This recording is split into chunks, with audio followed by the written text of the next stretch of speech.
নমস্কার প্রিয় দর্শকবৃন্দ, আশা করি তোমরা সকলেই ভালো আছো। এই মুহূর্তে সবথেকে গুরুত্বপূর্ণ আপডেট, এসবিএমসিএম স্কলারশিপে যাদের অ্যাপ্লিকেশান রিজেক্ট হয়ে গেছে তারা কি সম্পূর্ণরূপে অ্যাপ্লিকেশানের টাকা আর কখনোই পাবে না? এসবিএমসিএম স্কলারশিপের অন্যান্য ছাত্রছাত্রীদের অ্যাপ্লিকেশান অ্যাপ্রুভ এখনও বর্তমানে স্যাংশন হয়ে ওঠেনি, তারা কি বর্তমানে কোনোদিনও টাকা পাবে না? কী সাথে সাথে কী হতে চলেছে, তাদের সাবমিটেড, তারা কি কখনো টাকা পাবে না? প্রত্যেকেরই একটা মনে প্রশ্ন, স্যার আমরা কি আর ব্যাঙ্ক অ্যাকাউন্টে কোনো মতেই টাকা পাবো না? আমাদের স্কুল ফিস থেকে শুরু করে ইনস্টিটিউট ফিস এবং ইউনিভার্সিটি ফিস বা পড়াশোনার জন্য বইপত্র কিনতে পারছি না, স্যার আমরা কি টাকা পাবো না? কোনো মতে যে কোনো একটা ব্যবস্থা স্যার কি করা যায় না? প্রত্যেকটা বিষয় নিয়ে আজকে আলোচনা করবো। নবান্ন স্কলারশিপে কি অনেক ছাত্রছাত্রী কি আর সম্পূর্ণরূপে কখনোই টাকা পাবে না? প্রত্যেকটা বিষয় সম্পর্কে একটু আলোচনা করবো।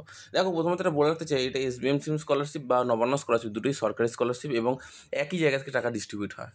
বলতে পারো সম্পূর্ণরূপে রাজ্য সরকারই কিন্তু টাকাটা দেয়, ঠিক আছে? একটা ত্রাণ তহবিল থেকে দেয়, আর একটা হচ্ছে এসবিএমসিএম স্কলারশিপ একটা ডিপার্টমেন্ট করেছে আলাদাভাবে। ওই ডিপার্টমেন্টে ওই স্বামী বিবেকানন্দের হাত দিয়ে দেয়, বলতে পারো ওয়ান টাইপ অফ, যাতে স্বামী বিবেকানন্দকে যাতে একটা সম্মান বা স্বীকৃতি জানানোর জন্য এই স্কলারশিপটা দেওয়া হয়, ঠিক আছে? এটা সম্পূর্ণ মেধার ভিত্তিতে দেওয়া হয়। এখন কিন্তু মেধা ভিত্তিতে দেওয়া হয় না, এখন সবাই পায়। 60% নাম্বারটা কোনো মেধার নাম্বার নয়, কিন্তু আগেও কিন্তু হতো না। 75% নাম্বারটা কোনো মেধার নয়, 85% নাম্বারটা তো ও মেধার মধ্যে পড়ে, ঠিক আছে? চলো আসা করা যাক। যে ব্যাপারটা আমি বলতে চাইছি, শোনো, এই মুহূর্তে যে সমস্ত ছাত্রছাত্রীদের অ্যাপ্লিকেশন সম্পূর্ণরূপে অ্যাপ্রুভ হয়ে আছে তাদের কথা একটা কথা বলি, শোনো। তোমাদের টাকা যে পরিমাণে ডিস্ট্রিবিউট করার কথা ছিল, কিন্তু অ্যাপ্রুভ স্টুডেন্টদের কিন্তু এখনও পরিমাণে মোটামুটি 40% স্টুডেন্টের এখনও পর্যন্ত অ্যাপ্রুভ থেকে স্যাংশন করা হয়নি। এর পেছনে দুটো কারণ আছে। তুমি যদি নবান্ন স্কলারশিপ যদি ঘাটাঘাটি করে দেখতে পাও যে নবান্ন স্কলারশিপে কিন্তু টাকা দেওয়া সম্পূর্ণরূপে অনেক ছাত্রছাত্রী বন্ধ করে দিয়েছে। সম্পূর্ণরূপে কী করেছে দেখো, নবান্ন স্কলারশিপে বেশিরভাগ ছাত্রছাত্রীদের এই অ্যাপ্লিকেশান সব ঠিকঠাক থাকার পর অ্যাপ্লিকেশান রিজেক্টেড করে দিয়েছে বা ডকুমেন্ট নট সাপোর্টেড করে দিয়েছে, করে দিয়ে অ্যাপ্লিকেশানটা ক্লোজ করে দিয়েছে। এবার এই ছেলেটা এখন নতুন করে যখন অ্যাপ্লিকেশানটা প্রোফাইলটা খুলে নতুন করে চেঞ্জেস করতে যাচ্ছে, সেখানে কোনো চেঞ্জেস করা যাচ্ছে না, রেকটিফাই করা যাচ্ছে না, ডাইরেক্টলি রিজেক্টেড। তাহলে এই সমস্ত ছাত্রছাত্রীরা কী করবে এখন বর্তমান মুহূর্তে? নবান্ন হেল্পলাইন নাম্বারে ফোন করা যাচ্ছে না, তাহলে কি আমাদের বিকাশ ভবনও কি সেরকমই করবে? লাস্ট মুহূর্তে গিয়ে প্রত্যেক ছাত্রছাত্রীদের আর কি অ্যাপ্লিকেশানের কোনো সুযোগ বা অ্যাপ্লিকেশানের কোনো স্ট্যাটাসের পরিবর্তন না করে হঠাৎ করে একদিন বন্ধ করে দেবে? প্রত্যেকটা বিষয় সম্পর্কে আজ আলোচনা করব। দেখো, Nabanna scholarship chief minister relief fund থেকে দেওয়া হয়, আর এখানে অনেক সময় ফান্ড যখন কম থাকে সেখানে কোনো রকম কোনো ডিস্ট্রিবিউশন হয় না, কোনো রকম কোনো টাকা ডিস্ট্রিবিউশন হয় না, সম্পূর্ণরূপে বন্ধ হয়ে যায়। পরবর্তীকালে সবাইকে টাকা দেওয়া হয়। অ্যাজ পার মাই রিগার্ডিং আমি শুনেছিলাম যে নবান্ন স্কলারশিপ বা আমার চোখে যেটা দেখা, নবান্ন স্কলারশিপে আমার অনেক ছাত্রছাত্রী টাকা পেয়েছিল।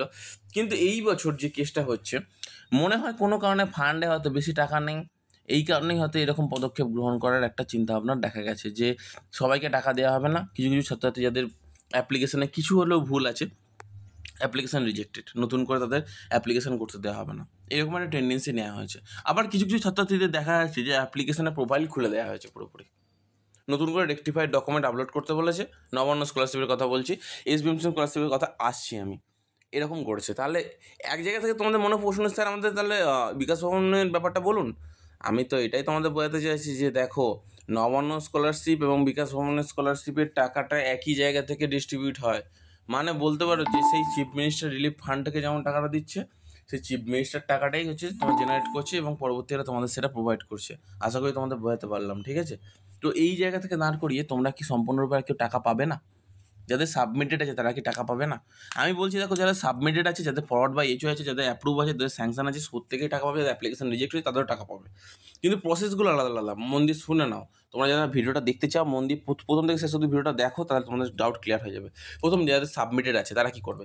সাবমিটেড আছে, স্কুল বা কলেজ বা ইনস্টিটিউটে যাও, তোমার সমস্ত ডকুমেন্টগুলো নিয়ে তাদের জমা দাও। জমা দিয়ে বলো, স্যার প্লিজ ফরওয়ার্ড করে দিন। ফরওয়ার্ড করে দেওয়ার পর চুপচাপ বসে থাকো।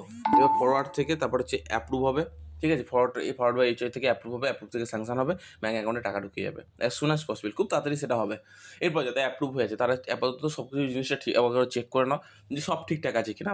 মানে ব্যাংকের ডকুমেন্ট থেকে শুরু করে, নাম থেকে শুরু করে, তোমার বাবার নামের বানান থেকে শুরু করে, যদি কোনো কিছু যদি ভুল থেকে থাকে এসবিএমসি পোর্টালে ফোন করো বা মেল করো যে আমার স্যার এই জিনিসটা ভুল আছে। কারণ পরবর্তীকালে স্যাংশন লেভেলে গিয়ে কিন্তু রিজেক্ট হয়ে যেতে পারে, অনেক সময় রিজেক্ট হয়ে যায়। অনেক ছাত্রছাত্রী টাকা পেয়ে যায়, এবার সেটা তোমার লাকের ওপর নির্ভর করে। যদি তুমি লাকের ওপর নির্ভর করে ছেড়ে দাও তাহলে সেটা আলাদা ব্যাপার। আর যদি তুমি ট্রাই করে SBMCM পোর্টালে যদি বলো তাহলে কিন্তু তারা একটা কিছু না কিছু একটা ব্যবস্থা করে দেবে তোমাদের। আর ব্যবস্থা করে দেওয়া মানে সেখানে তোমার কিন্তু টাকাটা ব্যাঙ্ক অ্যাকাউন্টে ঢোকাটা আরও বেশি তাড়াতাড়ি হয়ে গেলো এবং তৎপর হয়ে যাবে। এই ব্যাপারটা তোমাদের উপর ছেড়ে দিলাম। এবার স্যাংশন স্ট্র্যাটেজি, যে সমস্ত স্যাংশন স্ট্র্যাটেজি ব্যাংকের যে যাবতীয় বিষয়ে প্রবলেম আছে, তোমরা SBMC পোর্টালে ফোন করো, তারা বলবে তোমার সামনে যেতে, তখন সেলফ ডিক্লারেশন দিয়ে দেবে। তোমার অলরেডি তোমার যে আইডিয়া পাসওয়ার্ড ওখানে লগ ইন করে সেলফ ডিক্লারেশন ওখানে পেয়ে যাবে, তখন এইচওডিকে দিয়ে সাইন করিয়ে নিজে সাইন করে নিয়ে চলে যাবে এবং একটা ব্যাংকের স্টেটমেন্ট নিয়ে নেবে, নিয়ে চলে যাবে SBMC পোর্টালে। যদি ব্যাংকের সম্পর্কিত সমস্যা যদি SBMC পোর্টাল যেতে বলে তখন আমার সাথে কন্ট্যাক্ট করে নেবে। কন্ট্যাক্ট নাম্বার প্রিভিয়াস ভিডিওতে আছে এবং মেলও আছে, সেখানে কিন্তু ডিসক্রিপশন বক্সে দেওয়া আছে, তোমরা কিন্তু কন্ট্যাক্ট করে নেবে, তোমাদের যাবতীয় সমস্যার জন্য দেওয়া আছে। একটা কথা বলি শোনো, তোমাদের প্রত্যেকেরই টাকা ঢোকানোর কথা ছিল 20 তারিখে, কিন্তু এই ফান্ডের ডিস্ট্রিবিউশন চলছে, এই ফান্ড ডিস্ট্রিবিউশনের মধ্যে আজকেও ফান্ড জেনারেট হয়নি। ঠিকই শুনেছো, আজকেও ফান্ড জেনারেট হয়নি। তো sorry for all the students in community. তোমাদের নিয়ে খেলা চলছে আর খেলার সঙ্গী তোমরাই, আর খুব ভালোভাবেই খেলা হবে, বলে দিলাম একটু।